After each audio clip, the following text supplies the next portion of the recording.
You ask Tiger to calculate. This deals with linear inequalities with one unknown. The final result is x smaller than 28 over 13 smaller than 22 over 13. Let's solve it step by step. Isolate the x. Divide both sides by -13.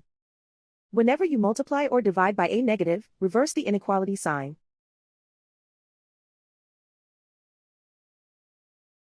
Cancel out the negatives.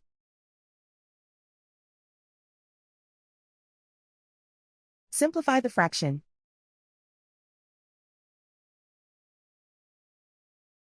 Cancel out the negatives.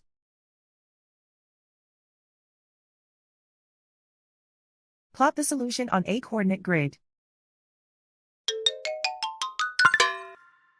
And so the final result is x smaller than 28 over 13 smaller than 22 over 13.